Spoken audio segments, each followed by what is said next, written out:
The coffee shop smelled of burnt espresso and desperation. Elena Crane knew that scent intimately. It clung to her uniform, her hair, the very fabric of her life ever since Daniel died and left her with a 3-month-old son and medical bills that multiplied like weeds in darkness. She moved between tables with practiced efficiency, balancing plates on one arm while her free hand checked her phone, always checking, always terrified of the daycare's number flashing across the screen. But tonight was different.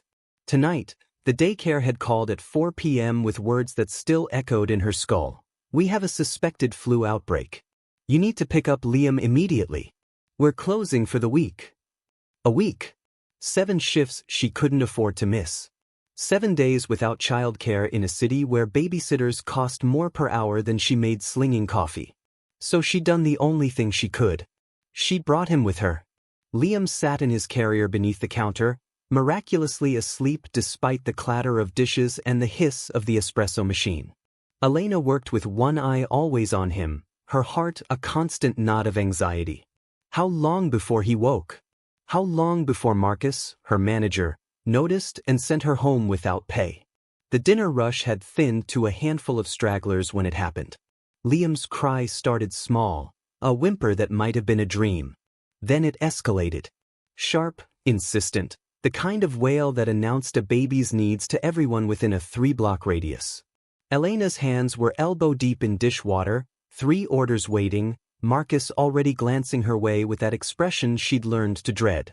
"Elena," he started, his voice tight. I know.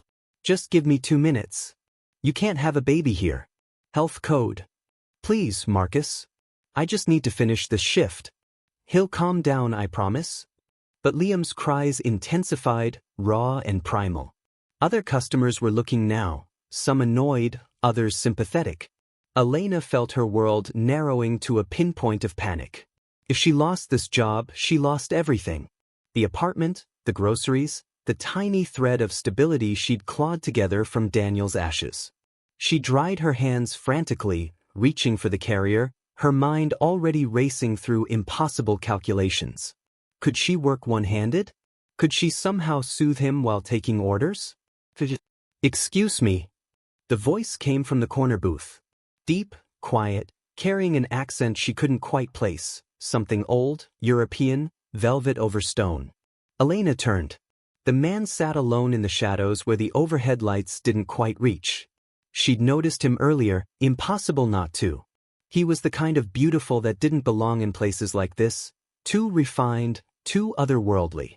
Pale skin that seemed to glow faintly in the dim light. Silver-white hair pulled back from a face of sharp, elegant angles. Eyes that caught the light strangely, reflecting crimson in certain angles like a cat's. He wore all black, an expensive coat over what looked like silk, everything tailored to perfection. His hands, folded on the table, were long-fingered and graceful. He'd been sitting there for 2 hours, a single untouched coffee growing cold in front of him, staring at nothing with an expression of such profound emptiness that Elena had felt uncomfortable approaching him. Now those strange eyes fixed on her, and she felt pinned in place. "I apologize for the intrusion," he said quietly. "But if you need someone to hold your child while you work, I would be willing." The coffee shop fell silent except for Liam's cries. Elena stared. Marcus stared. Even the 2 remaining customers at the counter stared. Elena's voice caught. Every instinct screamed danger. Stranger danger. Never let anyone you don't know near your baby. But desperation made fools of good mothers. "I couldn't ask you to." "You didn't ask." The man rose slowly, moving with a fluid grace that seemed almost unnatural. "I offered." He approached the counter, and Elena noticed he was tall, well over 6 feet, his presence somehow filling the small space. "I have experience with infants. And you look as though you need help." Marcus cleared his throat. "Elena, you can't just." 5 more tables." Elena heard herself say, her eyes locked on the stranger's. "I just need to finish 5 more tables and then my shift ends." The man nodded once. "Then I will hold him until you're done." Later, Elena would wonder what possessed her. Exhaustion, probably. Terror of losing her job. Or maybe something in those strange eyes. Not warmth, exactly, but a kind of understanding that looked like grief recognizing itself.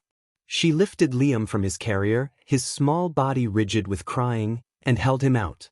The man's hands came up to accept him, and Elena saw them tremble. Just once, so briefly she might have imagined it. Then he had Liam against his chest, one hand supporting the baby's head with surprising competence, the other curved protectively around his small back. And Liam stopped crying. Not gradually. Not with the usual hiccuping transition of a soothed infant. He simply went silent, his small body going still against the stranger's chest. His eyes, Daniel's eyes, bright blue and too knowing for 3 months old, stared up at the pale man's face with an intensity that seemed impossible. The stranger stared back, and Elena watched something crack open in his expression. Raw, aching, devastating. The man's voice caught. He cleared his throat. What's his name? Liam, Elena whispered. Liam Crane. Liam, the stranger repeated, and the words sounded like a prayer. His long fingers gently stroked the baby's dark hair, and Liam made a soft, contented sound, his tiny hand reaching up to grasp at the man's collar. Marcus muttered something about health codes and walked away. Elena should have felt relief. Instead, she felt suspended in a moment that seemed outside time, watching a stranger hold her son like he was something infinitely precious and irretrievably lost. "Thank you," she managed. "I'll be as quick as I can." The man didn't look away from Liam. "Take the time you need. We'll be fine." And they were. Elena worked through her remaining tables in a daze, her eyes constantly drifting to the corner booth where the stranger had returned. He sat with Liam cradled in his arms, rocking slightly, his pale face bent over the baby's head. She couldn't hear what he was saying, but his lips moved constantly, speaking softly in a language that sounded like music, like wind through ancient places. Liam slept peacefully for the first time in days. When Elena finally finished her shift, hands shaking as she pulled off her apron, she found the stranger still holding her son. He looked up as she approached, and she saw that his eyes were wet. Not tears, exactly. Something thicker, darker. But grief all the same. "Thank you," Elena said, reaching for Liam. "I can't tell you what that meant." "Wait." The word was urgent, almost desperate. The man's arms tightened fractionally around the baby before he forced them to relax. "Please. Just one more moment." Elena froze. Every maternal instinct screamed at her to grab her child and run. But something in the man's face stopped her, something broken and human despite his otherworldly appearance. "I had a son," he said quietly, his eyes never leaving Liam's sleeping face. 3 months old. Almost exactly his age. His voice dropped to something raw. "I couldn't hold him. After his mother died, I couldn't bear to touch him. The grief was too vast, and I was a coward." He finally looked up at Elena, and the pain in his crimson eyes was so absolute it stole her breath. "Thank you for letting me hold yours," he whispered. "Even if just for tonight. You've given me a gift I didn't deserve." He stood slowly, carefully transferring Liam to Elena's arms. The baby stirred but didn't wake, secure in the warmth they'd created between them. "I'm sorry," Elena found herself saying, though she didn't know for what. "I'm so sorry for your loss." The stranger smiled, and it was the saddest thing she'd ever seen. "As am I for yours." His eyes flicked to her left hand, to the pale band of skin where a wedding ring once lived. "Your husband?" 8 months ago. Cancer. And you're doing this alone." "Not a question. I don't have a choice." Something shifted in his expression. "Everyone has choices. Some of us simply make the wrong ones for too long." He inclined his head in a gesture that seemed oddly formal, almost courtly. "Thank you again, Miss Crane." He turned to leave, moving toward the door with that strange, fluid grace. "Wait," Elena called. "What's your name?" He paused, his hand on the door. For a long moment, she thought he wouldn't answer. Then, quietly, "Caspian." "Thank you, Caspian. For everything." He nodded once, and then he was gone, disappearing into the winter night like a ghost returning to the darkness that spawned him. Elena stood holding her son, feeling like something profound had just occurred, though she couldn't name what. Marcus emerged from the back, counting bills, already talking about tomorrow's shift. The other customers filtered out. The coffee shop settled into its nightly routine of closing. But Elena's hands were still warm where they'd brushed Caspian's. And in her arms, Liam slept deeper and more peacefully than he had since Daniel died, as if he'd been held by someone who understood grief in ways the living couldn't fathom. She didn't know it yet, but her life had just tilted on its axis. The stranger in the corner was no stranger at all. He was Caspian Thorn, vampire king of the Eclipse Court, ruler of the night for 4 centuries. The monster who'd conquered kingdoms and crushed rebellions without mercy. And she'd just let him hold the most precious thing in her world. Part 2. The king who couldn't hold his son. Caspian stood in the nursery of his fortress, staring at the crib as if it contained something more terrifying than any enemy he'd faced in 4 centuries. His son slept there. Lysander Thorn, heir to the Eclipse Court, 3 months old and beautiful in the way only babies could be, perfect, unmarred by the cruelty that would inevitably find him. Dark hair, his mother's delicate features, and when his eyes opened, they were crimson.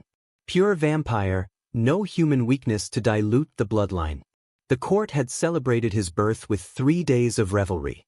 The prophecy fulfilled. The line secured. The future of their kind guaranteed. They'd buried his mother on the 4th day. Seraphina. His queen. His mate of 73 years. Gone in a wash of blood and screaming while the healers fought to save her.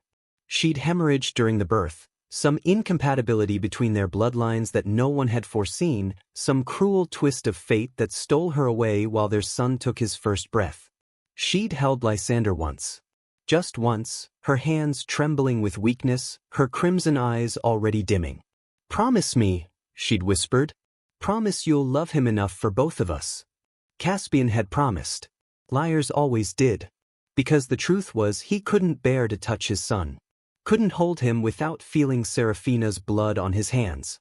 Couldn't look at that perfect face without seeing what it had cost, the life he'd valued more than his own, traded for an heir he'd never wanted. The court didn't understand. How could they? They saw a grieving king, certainly. But they expected him to find solace in his son, to channel his loss into devotion for the child. That's what good fathers did. Instead, Caspian stood at the threshold of the nursery every night, paralyzed by his own cowardice, while nurses and attendants provided the care he couldn't give. They were competent, professional, perfectly adequate. They were not his father. Lysander stirred in his sleep, making a small sound of distress. Immediately, one of the night nurses, a vampire named Elena with gentle hands and patient eyes, appeared from the adjoining chamber. She lifted the baby with practiced ease, murmuring soft words in the old tongue, rocking him until he settled. She never looked at Caspian. None of them did anymore. They'd learned months ago that acknowledging his presence only made it worse, forced him to confront what he was, a king who ruled millions but couldn't hold his own son. "Your Majesty," Elena said quietly, not meeting his eyes. "The council awaits your presence in the throne room." "Let them wait." Lord Varian was quite insistent. "I said let them wait." The words came out sharper than intended. Elena flinched but didn't retreat, protecting Lysander instinctively from his father's temper. From his own father's temper. Shame burned through Caspian like acid. He forced himself to soften his tone. "Forgive me. I'll join them shortly." Elena nodded, still not looking at him. "Of course, Your Majesty." He left before he could do more damage. The throne room was everything his nursery wasn't: cold, vast, magnificent in its cruelty. Obsidian columns rose toward a vaulted ceiling painted with scenes of vampire victories, kingdoms fallen, enemies broken, the glorious history of their dominance. His throne sat at the room's heart, carved from a single piece of black diamond, surrounded by floating orbs of blood-red light that never dimmed. 12 council members stood waiting, the eldest and most powerful vampires in the court, each commanding their own territory, each bound to him by blood oath and ancient law. They straightened as he entered, bowing in perfect synchronization. All except one. Lord Varian remained upright, his pale eyes meeting Caspian's with something that danced between respect and challenge. He was old, ancient even by vampire standards, Nearly 500 years, with silver scars crossing his face like a map of violence survived. He'd been Caspian's mentor once, had taught him how to rule with an iron fist and a colder heart. Now he looked at Caspian like a disappointment. "Your Majesty," Varian said, his voice carrying to every corner of the vast space. "We've been waiting for 3 hours." "I'm aware." Caspian settled into his throne, the cold diamond doing nothing to the cold already in his bones. "Speak." "The southern border grows unstable. Lord Dreven challenges your authority. Then crush him." "With respect, Your Majesty, it's not that simple. He claims you've grown weak. That grief has made you unfit to rule." Varian's pause held weight. He's not alone in that assessment. The room tensed. Several council members exchanged glances. No one spoke, but Caspian could feel their thoughts as clearly as if they'd shouted them. The king who cannot hold his own son. The grieving fool. The broken ruler. "I am still your king," Caspian said quietly, his voice carrying absolute authority despite the exhaustion in his bones. "I am still the one who conquered the eastern reaches, who united the covens, who brought 4 centuries of order to our kind. My grief doesn't change that." "No," Varian agreed. "But your absence does. You've missed 17 council sessions in the last 3 months. You've stopped attending public ceremonies. You spend your nights standing in doorways, staring at a child you refuse to acknowledge." His voice softened just fractionally. "The court is fracturing, Caspian. They need their king whole, not haunted. Then they'll have to accept haunted." Caspian stood, the discussion clearly over. "I will address Dreven's challenge when he has the courage to issue it directly. Until then, manage the border as you see fit. You have my authority." "Your Majesty." Dismissed. They filed out in silence, their disapproval hanging in the air like incense. Only Varian remained, his scarred face unreadable. "You can't run from this forever," he said quietly. "Grief is a luxury kings don't get to indulge." "Noted." Caspian turned away. "Now leave. Serafina wouldn't want this." The word struck like a physical blow. Caspian spun back, his eyes blazing crimson, power crackling in the air around him. "You have no right." "I have every right. I held her when she was an infant. I trained her in combat. I stood beside you both at your mating ceremony." Varian's voice turned fierce. "And I know she would be devastated to see what you've become. Not because you grieve, that's natural, that's right. But because you're punishing your son for the crime of surviving her. Get out. Listen to me. Get out." The command reverberated through the throne room, making the floating orbs of light shudder. Varian held his ground for 3 more seconds, then bowed his head and left, his footsteps echoing into silence. Caspian stood alone in the vast chamber, surrounded by monuments to his power and accomplishments, and felt more isolated than he'd ever felt in 4 centuries of existence. His son was 1 floor above him. His future. The living piece of Serafina he should cherish. He couldn't make himself climb those stairs. Instead, he did what he'd done every night since the coffee shop. He left his fortress, donned mortal clothing, and walked the human city like a ghost searching for something he couldn't name. He told himself it was hunting, reconnaissance, maintaining awareness of the mortal world his kind fed upon. All lies he was getting better at believing. The truth was simpler and more pathetic. He was looking for her. The woman who'd trusted him with her son. Who'd worked herself ragged to survive. Who'd looked at him with exhaustion and desperation and hadn't seen a monster, just another person drowning in loss. Who'd let him hold her baby, and in doing so, had given him the first moment of peace he'd felt since Serafina died. He found her on the 4th night, leaving the coffee shop at midnight, Liam strapped to her chest in a fabric carrier, her shoulders bowed with exhaustion. Caspian followed at a distance, staying to shadows, watching. Protecting, though she didn't know she needed protection. She walked 6 blocks to a bus stop, waited in the cold for 20 minutes, rode the bus to a neighborhood that grew progressively worse. More graffiti, more broken windows, more darkness between streetlights. She got off at a building that might have been nice 50 years ago but now looked like a testament to urban decay. She climbed 3 flights of exterior stairs to a door that stuck when she tried to unlock it. She wrestled with it one-handed, the other holding Liam, her breath fogging in the winter air. Caspian stood across the street, his jaw tight, watching this woman fight her way into a home that looked more like a cell. Watching her disappear inside, the lights flickering on in a second-floor window. He stood there for 2 hours, ensuring no threats approached. Then he returned to his fortress, to his throne, to his son's nursery where he couldn't force himself to cross the threshold. And he made a decision. Tomorrow he would go back. Not to watch. To help. Even if she discovered what he was. Even if it cost him everything. Because somewhere in the grief and darkness, he'd found something he thought he'd lost forever. A reason to try. Part 3. The bargain. Elena was wiping down the counter when she felt eyes on her back. She'd become attuned to being watched over the past week, that prickling awareness that came from being a single woman in a city that didn't always respect boundaries. But this was different. This felt heavy, weighted with attention that was intense without being predatory. She turned, already knowing who she'd find. Caspian sat in the same corner booth, the same untouched coffee cooling in front of him, those strange crimson eyes fixed on her with an expression she couldn't read.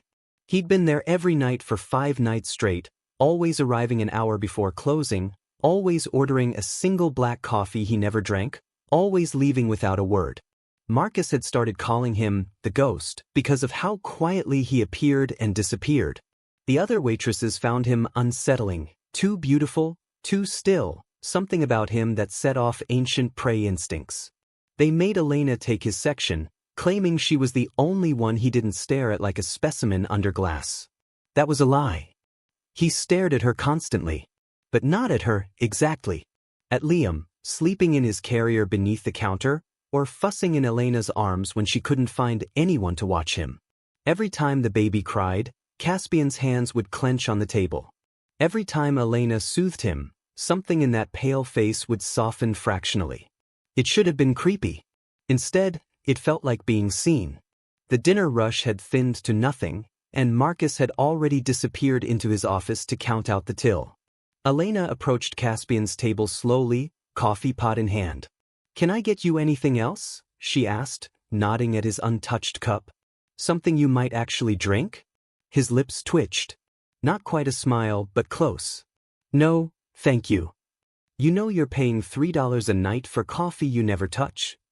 "I'm aware." Elena hesitated, then slid into the booth across from him. Marcus would have her head if he saw, but Marcus wasn't looking. "Why do you keep coming here?" Caspian's eyes flicked to Liam, then back to her. "Why do you think?" "I think you're either a very dedicated coffee enthusiast or you're here for another reason." "The latter." She waited, but he didn't elaborate. Elena studied him in the harsh fluorescent light, the sharp angles of his face, the way his skin seemed almost translucent, the crimson eyes that caught light like gemstones. He looked exhausted despite the otherworldly beauty, like something carved from marble and then left to weather in the rain. "The son you mentioned," Elena said quietly. "The one you couldn't hold. You still can't, can you?" Caspian went very still. "No. But you want to. More than anything." The words came out raw. "Every night I stand outside his room, and every night I can't force myself through the door. The grief is..." He stopped, his hands clenching. "I loved his mother more than I've loved anything in 400 years. Losing her broke something in me I don't know how to repair. 400 years. Elena's brain stuttered over the number, trying to process it as metaphor or delusion.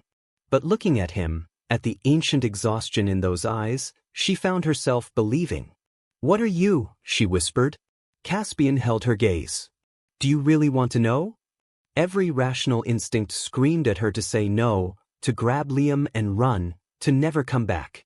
Instead, she heard herself say, "Yes. I'm vampire." He said it simply, without drama or fanfare.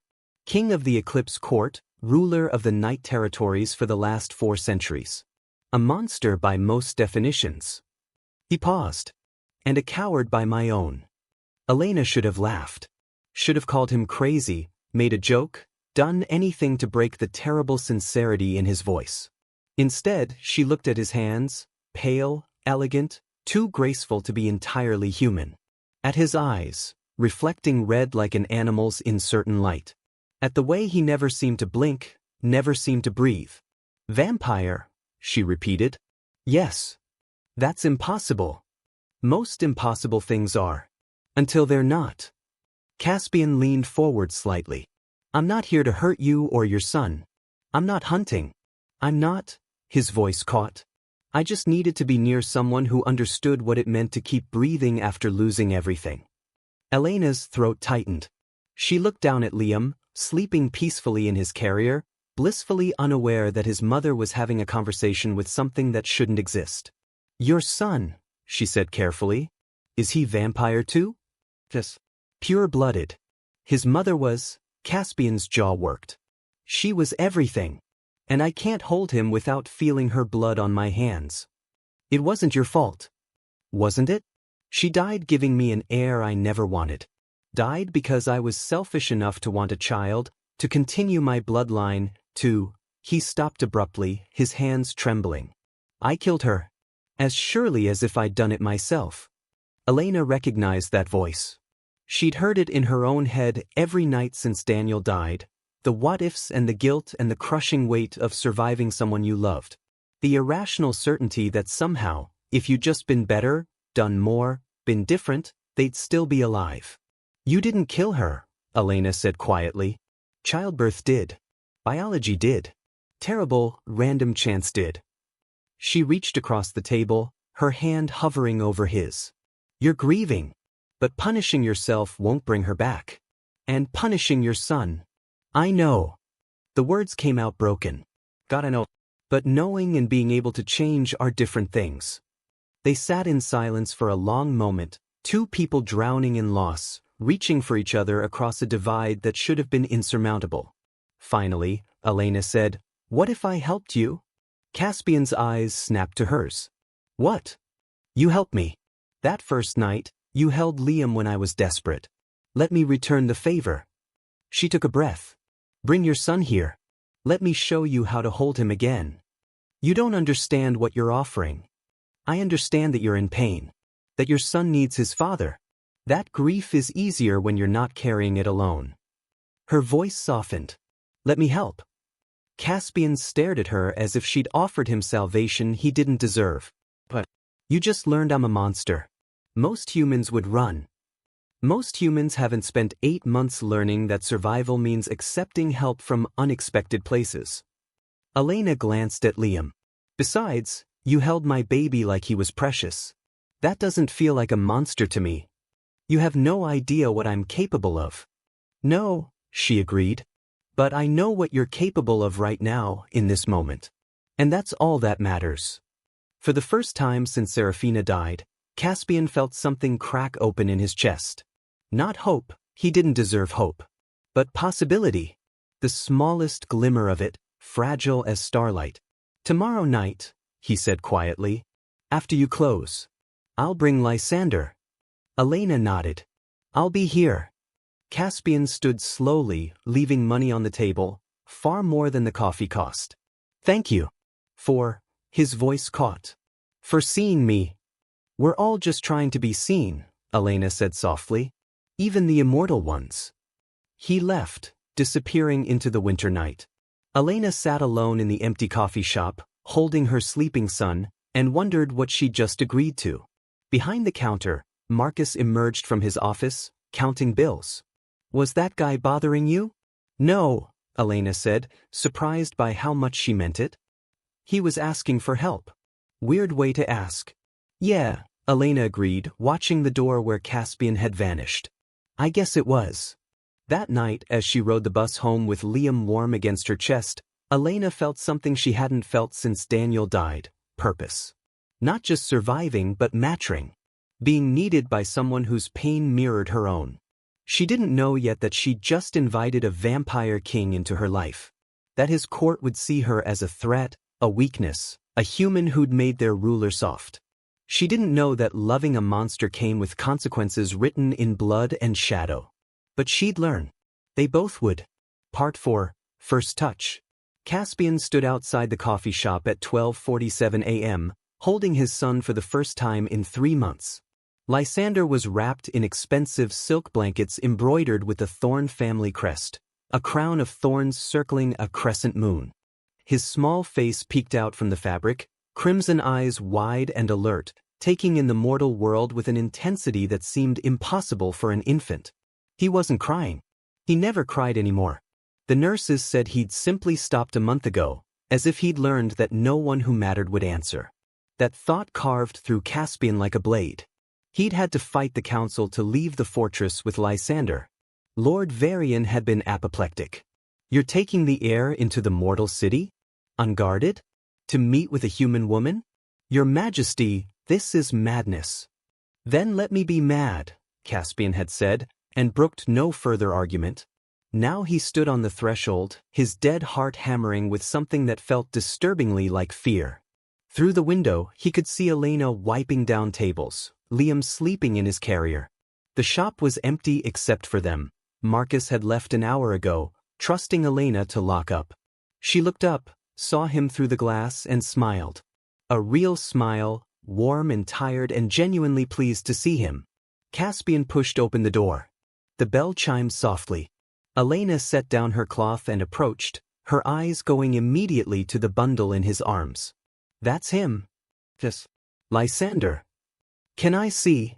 Caspian hesitated, then carefully pulled back the blanket. Elena gasped softly. He's beautiful. Those eyes. Vampire eyes. He's pure-blooded. He looks like you. Elena reached out slowly, letting Lysander see her hand before she gently stroked his soft hair. The baby's eyes tracked her movement with eerie focus. Hello, sweetheart. I'm Elena. Lysander made a small sound, not quite a coo, more like a question. He doesn't cry much, Caspian said quietly. The nurses say he stopped trying to get my attention weeks ago. Elena's expression softened with understanding and grief. Babies learn fast. If no one comes when they call, they stop calling. She looked up at Caspian. That must be breaking your heart. I don't deserve to have it broken. I'm the one who taught him not to need me. Then let's teach him something different. Elena gestured to the booth. Sit.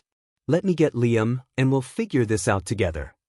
They settled across from each other, Elena with Liam stirring against her shoulder, Caspian holding Lysander with the careful stiffness of someone handling explosives. The two babies seemed to sense each other, both going very still, very alert. Okay, Elena said gently. First question, how are you holding him? Like this. Caspian demonstrated, arms rigid, Lysander held at a distance, everything in his body language screaming discomfort. But that's the problem. You're holding him like a responsibility, not a child. Elena shifted Liam in her arms, demonstrating. See how I have him against my chest? How my body curves around him. Babies need to feel secure, surrounded. They're built to need warmth. He's vampire. He doesn't need warmth. Every living thing needs warmth. Elena's voice was patient but firm. Vampire or not, he's still a baby. Pull him closer. Caspian tried. His arms moved incrementally, bringing Lysander nearer to his chest, but everything in him resisted. The closeness meant vulnerability. Meant acknowledging what he'd lost every time Serafina should have been the one holding their son. Lysander remained quiet, watching his father with those unsettling crimson eyes. I can't, Caspian said, his voice breaking. I'm trying but I can't. Then let me help. Elena stood, moving around to his side of the booth. I'll show you. She reached down, her hands gentle on his arms, and slowly guided them into a better position. Lysander came to rest against Caspian's chest, his small head tucked beneath his father's chin, his body warm despite the vampire coldness that should have made him comfortable. There, Elena murmured. Now breathe. I don't breathe. Then pretend. Your body remembers how. She kept her hands over his, steadying him. Rock a little. Babies like movement. It reminds them of the womb. Caspian obeyed mechanically, swaying slightly. Lysander made another small sound, this one softer, almost content.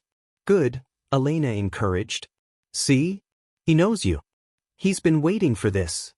Something in Caspian's chest cracked wider. He looked down at his son, really looked for the first time since the birth. Lysander had Seraphina's nose, her delicate bone structure. But his eyes, those were pure thorn. Ancient bloodline made manifest in a 3-month-old child who'd learned not to cry because his father was a coward. I'm so sorry, Caspian whispered to Lysander. I'm so sorry I left you alone. Lysander stared up at him, unblinking. Talk to him, Elena said softly, returning to her seat with Liam. Tell him about his mother. Babies understand tone even if they don't understand words. Caspian's voice caught. He cleared his throat. Your mother's name was Seraphina. He stopped, emotion overwhelming him. Take your time. She was fierce. The words came slowly, painfully. Warrior-trained, diplomatic, brilliant. When she walked into a room, everything else dimmed. She commanded armies, negotiated treaties, brought peace to territories that had warred for centuries. His voice dropped. And she loved you before you were even born. She would sit in the library, her hand on her stomach, talking to you for hours about the world you'd inherit. Lysander's tiny hand reached up, grasping at Caspian's collar. She wanted you so much, Caspian continued, his vision blurring. More than power, more than immortality, more than anything. And a sound broke from him, inhuman and agonized. I couldn't save her. When she started bleeding, I called for every healer in the kingdom. I offered them anything, gold, power, my own life. But vampire births are unpredictable, and she was hemorrhaging faster than they could work. Elena said nothing, just listened, Liam sleeping against her shoulder. She held you once, Caspian said, his voice fracturing completely. Just once. She looked at you like you were the answer to every prayer she'd never spoken. And she made me promise to love you enough for both of us. His hands tightened around Lysander, careful not to hurt him. I've broken that promise every day since. You're keeping it now, Elena said gently. Am I? Because holding him just reminds me of what I lost. Every time I look at him, I see her blood. I see my failure. I know. Elena's voice was thick with tears. When Daniel died, I couldn't look at Liam for a week. Everyone kept telling me how lucky I was to have a piece of him living on, but all I could think was that this baby killed my husband. The pregnancy stress, the financial strain, the exhaustion, all of it contributed to his body giving up. She wiped her eyes. I resented Liam. Hated myself for resenting him. It was the darkest time of my life. Caspian looked up at her, seeing his own pain reflected. What changed? Liam smiled at me. He was 6 weeks old, and I was changing his diaper, crying so hard I could barely see. And he just smiled. This big, gummy, ridiculous smile like I was the best thing he'd ever seen. Elena's voice broke. And I realized I had a choice. I could let grief destroy us both, or I could let loving him be how I survived losing Daniel.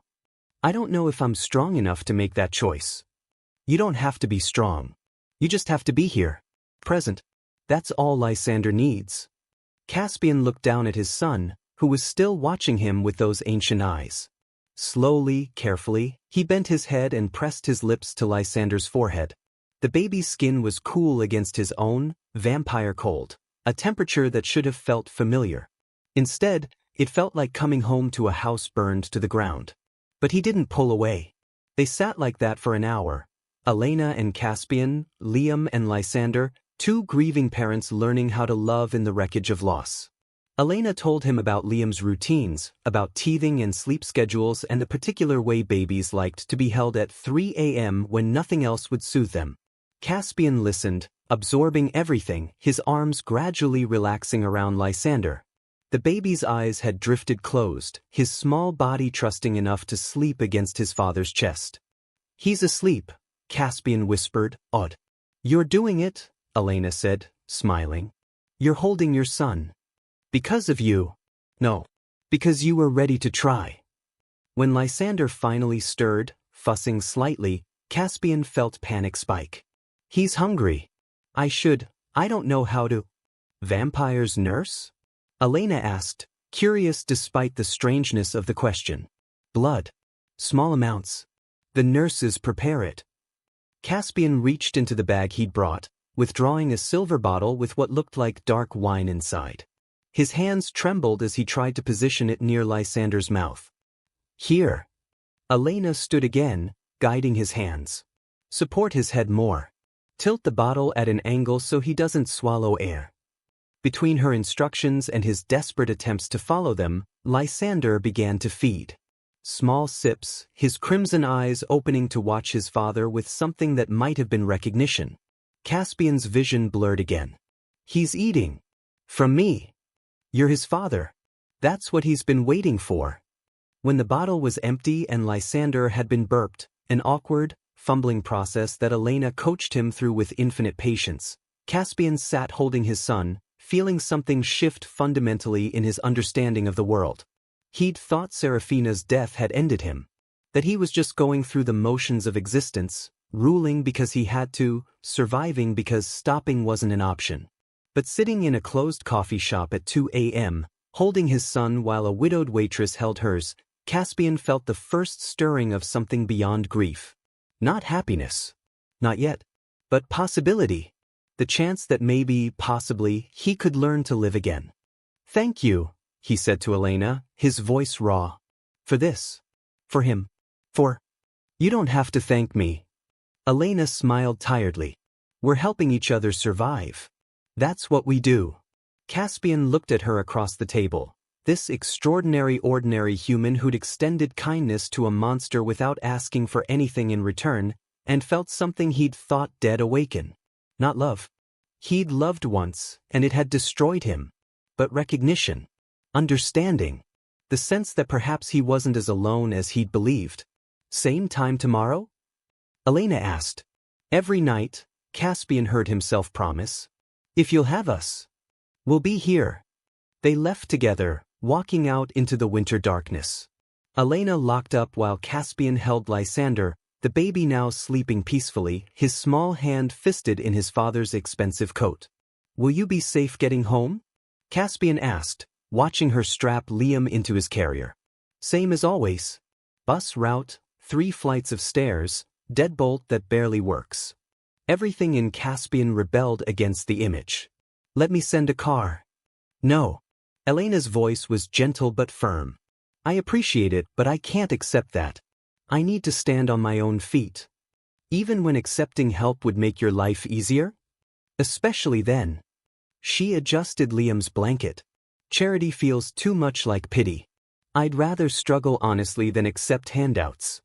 Caspian understood that. Pride was often the last thing people had when everything else was stripped away. Then let me walk you to the bus stop. Elena studied him for a long moment, then nodded. That I can accept. They walked together through the empty streets, 2 parents carrying their sons, their footsteps echoing in the silence. When they reached the bus stop, Elena turned to face him. You did good tonight, she said softly. He'll remember this. Maybe not consciously, but babies remember being held. Being safe. Being loved. I hope so. Caspian looked down at Lysander. I have 400 years to make up for 3 months of neglect. You have tonight. That's enough for now. The bus appeared in the distance, its headlights cutting through darkness. See you tomorrow? Tomorrow, Caspian promised. Elena boarded the bus, and Caspian stood watching until it disappeared around a corner. Then he turned and walked toward his fortress, his son warm against his chest, feeling like perhaps redemption wasn't impossible after all. It was only later, back in his throne room with Lysander sleeping in his arms while the council waited impatiently for his attention, that Caspian realized the truth. He'd just given a human woman power over him. Because now that he'd learned how to hold his son again, the thought of losing her, losing this fragile new connection, was more terrifying than any enemy he'd ever faced. And in the shadows of the throne room, Lord Varian watched his king cradling an infant and knew that everything was about to change. For better or worse remained to be seen. Part 5. The court takes notice. The rumors started small, as these things always did. A servant mentioned the king leaving the fortress at odd hours. A guard reported seeing him in the mortal district carrying the air. A courier spoke of a human woman, a coffee shop, late-night meetings that smelled of conspiracy, or worse. Within 2 weeks, the whispers had reached every corner of the Eclipse court. Lord Varian called an emergency council session.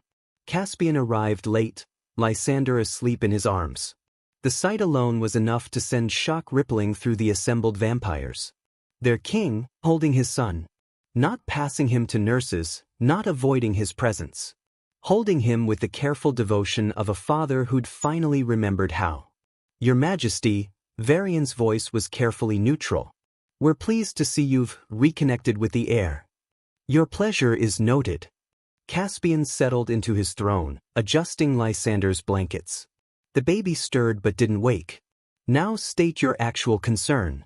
A younger council member, Lady Soren, stepped forward. She was beautiful in the way of vampires, sharp-featured, elegant, her black hair coiled like a serpent around her head. We've heard troubling reports, Your Majesty. You've been meeting with a human woman. I have. A mortal. In secret. Alone. Your surveillance skills are noted, Caspian said dryly. Anything else?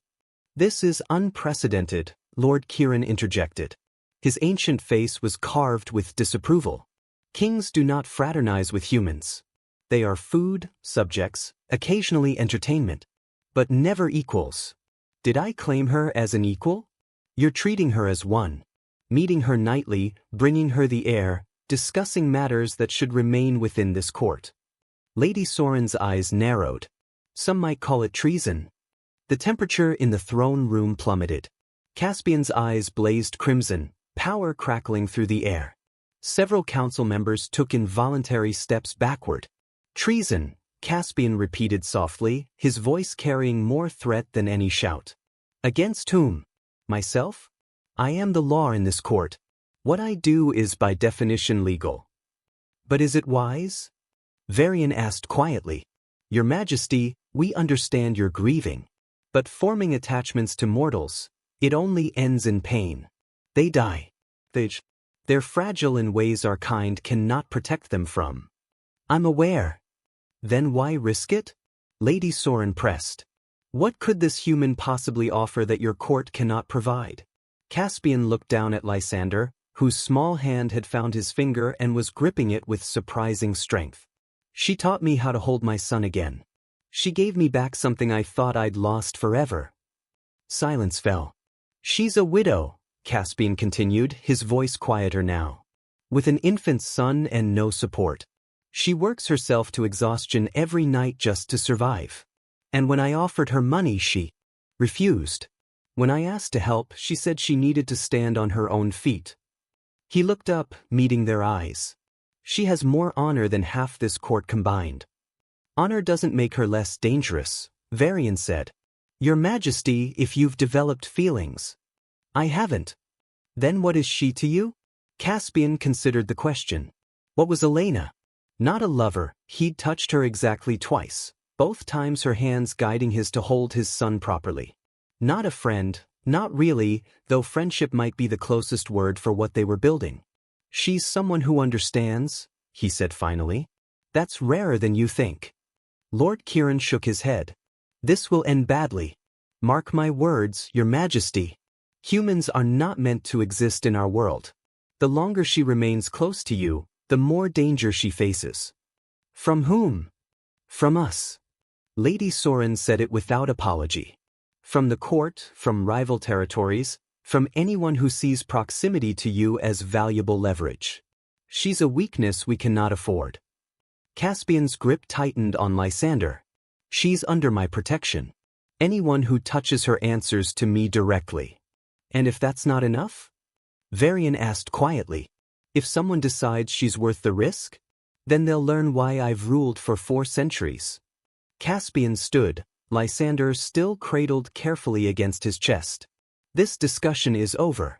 Elena Crane is under my protection. That is law. Any vampire who violates it forfeits their existence. Make sure every territory understands.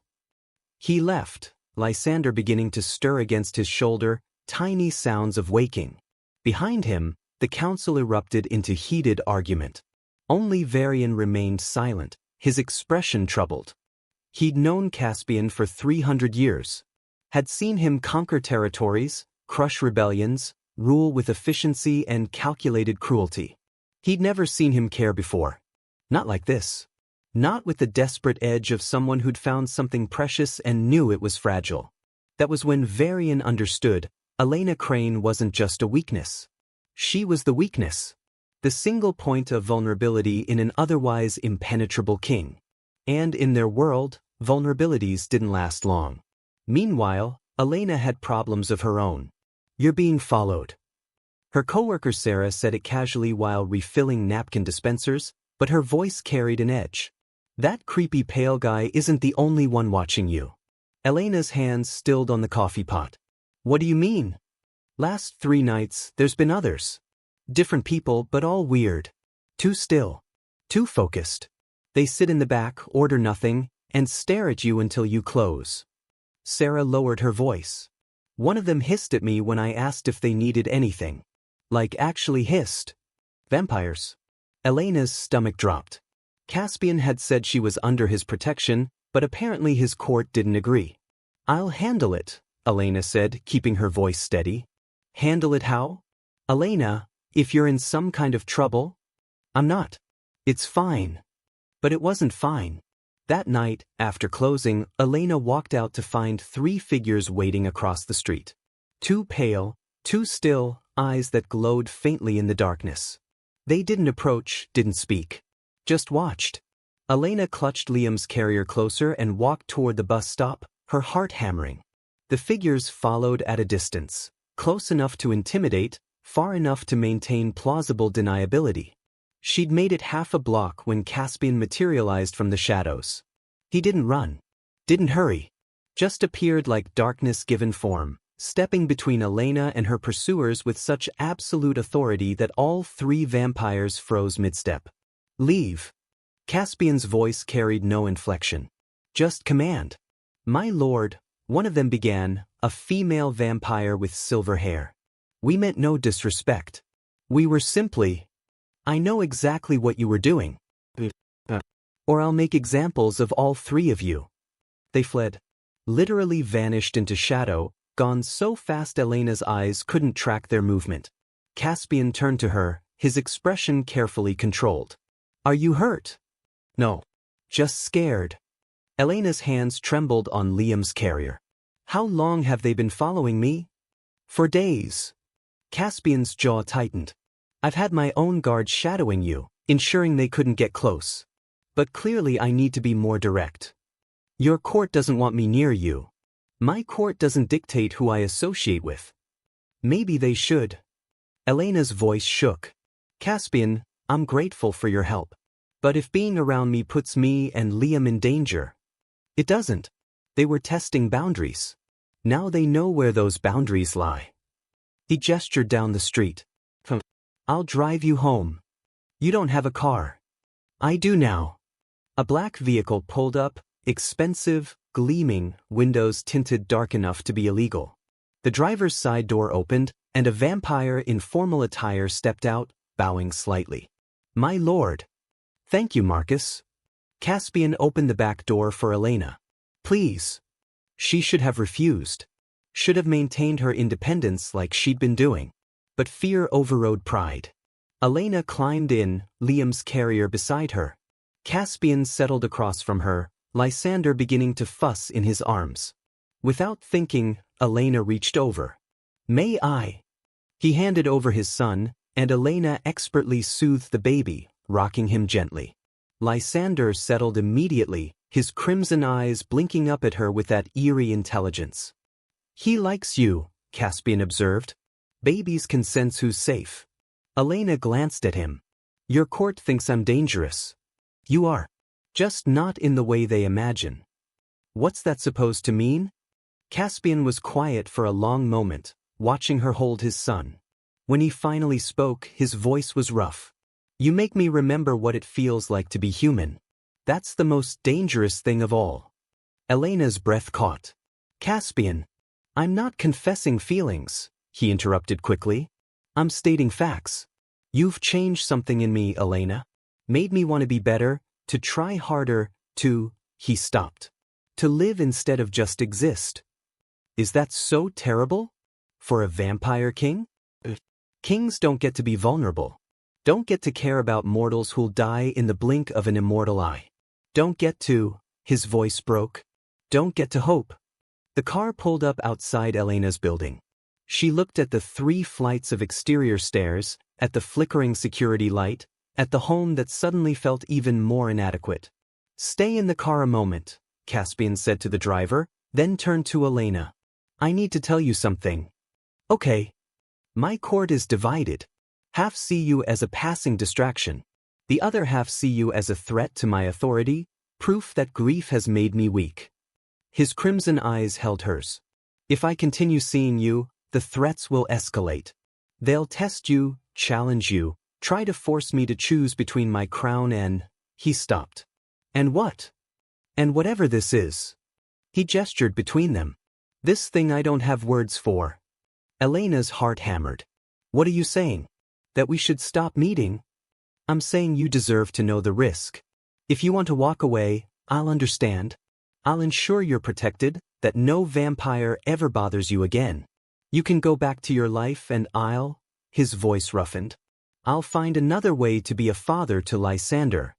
Elena looked down at the baby in her arms, this tiny vampire prince who'd learned to trust her, whose father had learned to hold him because she'd shown him how.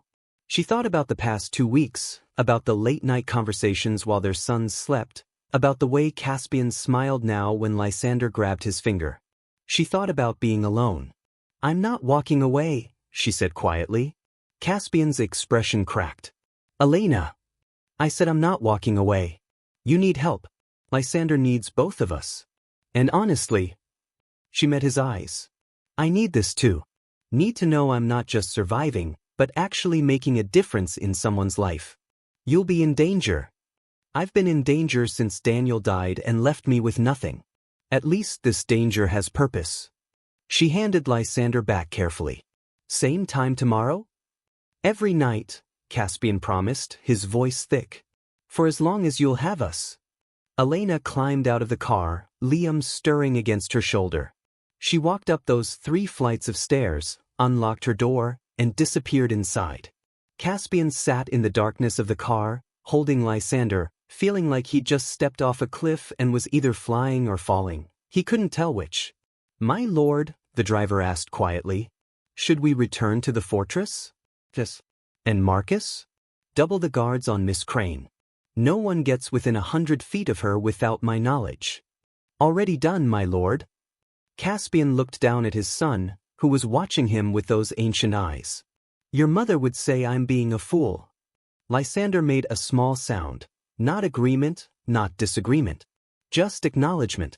She'd also say that some things are worth the risk, Caspian continued softly. I'm beginning to understand what she meant. The car pulled away from the curb, carrying a vampire king who'd forgotten how to hope and was terrified of remembering.